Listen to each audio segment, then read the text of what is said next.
Salam Bapak Ibu Saudara, kita berjumpa kembali. Bapak Ibu Saudara, kalau kita membaca Injil Yohanes, maka kita akan menemukan sesuatu hal yang menarik bahwa Injil Yohanes ditulis anonim, atau dengan kata lain, kalau kita membaca Injil Yohanes, maka kita tidak akan menemukan nama yang dicantumkan atau disebutkan sebagai penulis dari Injil Yohanes. Atau dengan kata lain, penulis dari Injil Yohanes tidak menuliskan namanya atau menyebutkan namanya dalam tulisannya atau dalam Injil tersebut. Sekalipun demikian, memang ada bukti-bukti eksternal, misalnya pernyataan dari bapak-bapak gereja yang menyatakan bahwa Yohanes anak Zebedeus sebagai penulis dari Injil Yohanes. Misalnya di tahun 180 Masehi, Theophilus menulis dan menyatakan bahwa Yohanes anak Zebedeus sebagai penulis dari Injil Yohanes. Lalu ditambah ada pernyataan Irenaeus, Tertullianus, dan lain sebagainya yang menyatakan bahwa betul Yohaneslah penulis Injil Yohanes. Nah, Bapak Ibu Saudara, sekali lagi, sekalipun demikian, kalau kita lihat dalam bukti internal dalam Injil Yohanes, tidak ada satupun nama yang disebutkan. Nah, yang lebih menarik Bapak Ibu Saudara, kalau kita perhatikan bahwa sekalipun si penulis tidak menyebutkan atau mencantumkan namanya, tampaknya dia memberikan satu sandi asmo atau kode nama yang bisa merujuk pada dirinya. Jadi kalau kita bisa mengetahui siapa yang dimaksud dalam kode nama itu, maka kita akan bisa mengetahui siapa penulis dari Injil Yohanes. Nah, kode nama atau sandi asmo yang diberikan oleh si penulis adalah murid yang dikasihi Yesus. Nah, kita mau lihat dalam Yohanes pasal 21 ayat 24. Yohanes pasal 21 ayat 24 dikatakan, "Dialah murid yang memberi kesaksian tentang semuanya ini dan yang telah menuliskannya, dan kita tahu bahwa kesaksiannya itu benar." Nah, hal ini harus kita lihat dulu dari cerita di ayat yang ke-20. Ketika Petrus berpaling, ia melihat murid yang dikasihi Yesus. Jadi Petrus melihat murid yang dikasihi Yesus.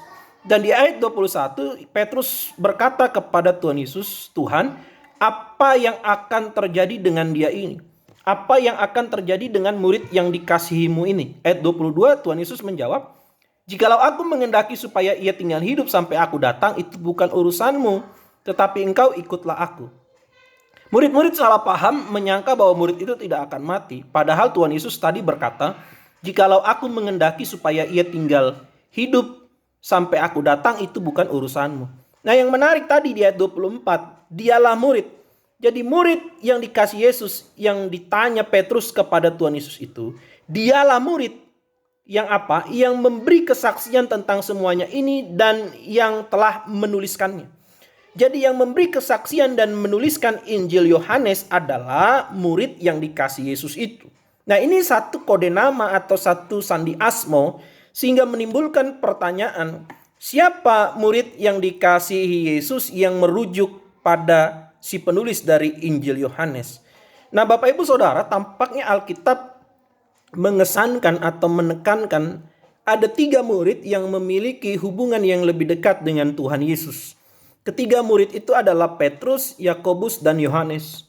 Pak, apakah semua murid itu dikasihi oleh Tuhan Yesus? Betul. Tapi tampaknya ada 3 murid yang punya hubungan lebih dekat dengan Tuhan Yesus, yaitu Petrus, Yakobus, dan Yohanes. Kita bisa melihat misalnya membandingkan dengan Markus pasal 5 ayat 37. Ketika Tuhan Yesus mengunjungi rumah Yairus, dikatakan, lalu Yesus tidak memperbolehkan seorang pun ikut, kecuali Petrus, Yakobus, dan Yohanes. Kita bandingkan lagi dalam Markus 9 ayat 2. Ketika Yesus dimuliakan di atas gunung, demikian juga. Dikatakan 6 hari kemudian Yesus membawa Petrus, Yakobus, dan Yohanes. Dan bersama-sama dengan mereka ia naik ke sebuah gunung yang tinggi. Garis bawah ini, di situ mereka sendirian saja. Jadi Yesus sendirian dengan Petrus, Yakobus, dan Yohanes. Lalu yang berikutnya di Taman Getsemani dalam Markus pasal 14 ayat 33 dikatakan, dan ia membawa Petrus, Yakobus, dan Yohanes sertanya. Jadi Bapak Ibu Saudara, tampaknya Alkitab mengesankan ada 3 murid yang punya hubungan lebih dekat dengan Tuhan Yesus. Sekalipun tentu Tuhan Yesus mengasihi semua murid. Lalu pertanyaannya, setelah mengerucut kepada ketiga orang ini, Petrus, Yakobus, dan Yohanes, siapakah murid yang dikasih Yesus sehingga kita bisa tahu penulis dari Injil Yohanes. Jadi tampaknya yang pertama jelas itu bukan Petrus, Bapak Ibu Saudara. Karena dalam Yohanes pasal 21 ayat 20 tadi sudah kita baca bahwa Petrus berpaling, ia melihat, garis bawah ini, murid yang dikasih Yesus. Petrus melihat murid yang dikasih Yesus. Jadi murid yang dikasih Yesus itu tentu bukan merujuk pada Petrus. Apakah Yakobus? Tampaknya juga bukan, Bapak Ibu Saudara. Kenapa? Karena dalam Kisah Para Rasul pasal 12 ayat 2 kita tahu bahwa Herodes telah menyuruh untuk membunuh Yakobus dengan pedang. Jadi yang tertinggal hanya satu, yaitu Yohanes anak Zebedeus. Sehingga jelaslah bahwa murid yang dikasih Yesus sebagai penulis dari Injil Yohanes adalah Yohanes anak Zebedeus. Yohanes anak Zebedeus adalah penulis dari Injil Yohanes. Pertanyaan berikutnya Bapak Ibu Saudara, kenapa Yohanes tidak menuliskan atau mencantumkan namanya, tapi malah menuliskan satu kode nama, yaitu murid yang dikasih Yesus? Bapak Ibu Saudara, disinilah kita belajar satu pembelajaran rohani, bahwa Yohanes anak Zebedeus begitu merendahkan hatinya di hadapan Tuhan. Bahwa Yohanes anak Zebedeus seolah-olah ingin menghilangkan identitas dirinya sebagai Yohanes anak Zebedeus ke dalam satu identitas perayaan kasih dan kebaikan. Dia mengingat kasih dan kebaikan gurunya. Dia mengingat segala kemurah hatian gurunya. Sehingga ia ingin menenggelamkan siapa dirinya ke dalam satu identitas yang bermakna perayaan kasih dan kebaikan. Bahwa ia ingin lebih diingat sebagai murid yang dikasih Yesus.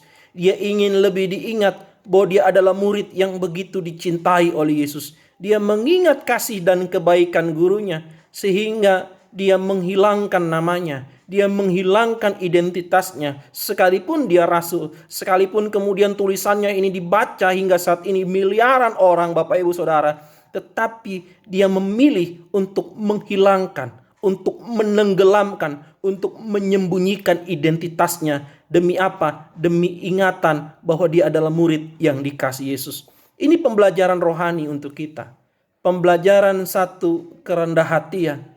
Belajar dari Yohanes anak Zebedeus. Mungkin di gereja kita adalah gembala, kita pendeta atau lain sebagainya, jabatan apapun yang kita sandang. Tapi biarlah kalau kita ingat akan kasih dan kebaikan Kristus. Kalau kita ingat akan kemurahan Tuhan Yesus dalam hidup kita. Bagaimana ia dengan sabar mengajari kita. Bagaimana ia dengan sabar menuntun kita. Maka yang kita ingat bukan identitas kita sebagai pendeta. Maka yang kita ingat bukan identitas kita sebagai gembala. Maka yang kita ingat bukan identitas kita jabatan apapun dalam gereja. Yang kita ingat adalah kasih Kristus. Yang kita ingat adalah perayaan kebaikan Kristus. Sehingga sama seperti Yohanes anak Zebedeus, kita menenggelamkan identitas kita. Kita menghilangkan identitas kita ke dalam satu perayaan identitas yang baru. Biarlah yang kita ingat, kita adalah murid yang dikasih Yesus. Selamat merayakan, selamat mengingat segala kebaikan dan kasih Kristus dalam hidup kita. Salam.